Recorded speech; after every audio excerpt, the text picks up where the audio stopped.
So she's trying to redress the inequalities, and therefore she would simply not require such tests.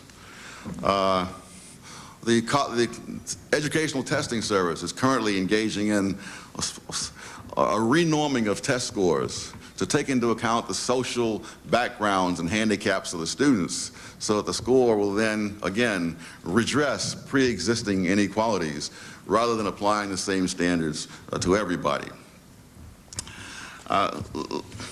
Whenever I hear notions of fairness in education, I think back to my own education. And I think, thank God, my teachers were unfair to me when I was a kid growing up in Harlem. One of these teachers was a lady named Miss Simon, who belonged to what might be called the General Patton School of Education.